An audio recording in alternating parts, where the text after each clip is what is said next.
will this fight ever end? Will this fight ever end? Well, first, Asad, thanks for forcing me to come to Glasgow. When I walk the streets of cities like this, Glasgow was the UK's second most important city. Beautiful buildings, beautiful streets, a gorgeous city. It had Red Clydeside in 1919, the uprising to create a Soviet in Scotland. But it was, crushed, of course. When I see cities like this, I think also about the other side of it. There's a phrase from Walter Benjamin: every monument of civilization is also a monument of barbarism. I think of the famines in Bengal, the jute workers in Bengal sending jute to Dundee through the Glasgow port. I think of human beings from Africa enslaved and brought from Ghana to the New World, and all those prophets getting sucked into cities like London and Glasgow.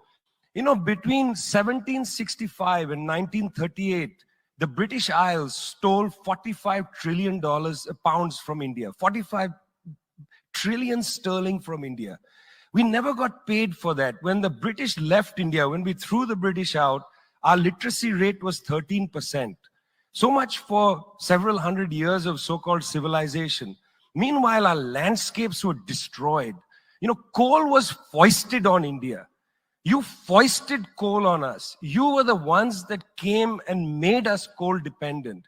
And then you left, and now you dare to condescend to us. When I listen to Boris Johnson, when I listen to people like Joe Biden, when I listen even more to Emmanuel Macron, all I can think of is how condescending you are.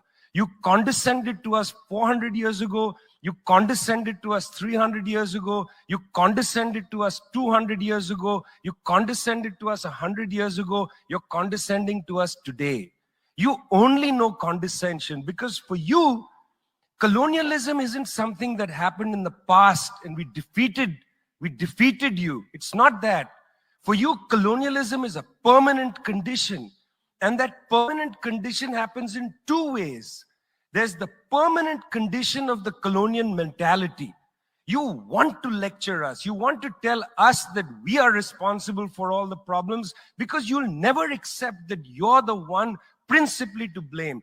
You signed the Rio Formula in 1992 on common and differentiated responsibilities. You like the common part. You like the common part. You like to say we're all in this together and so on. We're not in this together. The United States, 4-5% of the world's population, still uses 25% of the world's resources. You outsource production to China and then you say China is the carbon polluter. China's producing your buckets. China's producing your nuts and bolts. China's producing your phones. Try to produce it in your own countries and see your carbon emissions rise. You love lecturing us because you have a colonial mentality. Then there are colonial structures and institutions. You lend us money, and every time you lend us money, which is our money, every time the International Monetary Fund comes to our societies and they tell us, here's the money we are giving you. No, it's our money.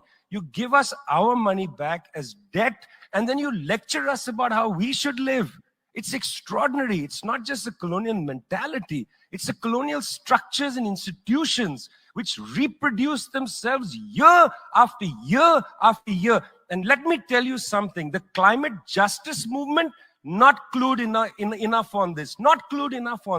The climate justice movement is a movement that says we're worried about our future. What future? What future? Children in the African continent, in Asia, in Latin America, they don't have a future. They don't have a present. They're not worried about the future. They're worried about their present. Your slogan is, we're worried about the future. What future?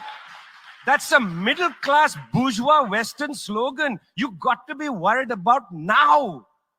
2.7 billion people can't eat now. And you're telling people, reduce your consumption. How does this sound to a child who hasn't eaten in days? You got to clue into this, guys. You got to clue into this. Otherwise, this movement will have no legs in the third world. No legs. Later, I'd like to tell you about the International People's Assembly, a network of 200 political organizations that we're setting up, rooted in the global south. We want to tell you what our issues are, but are you willing to listen?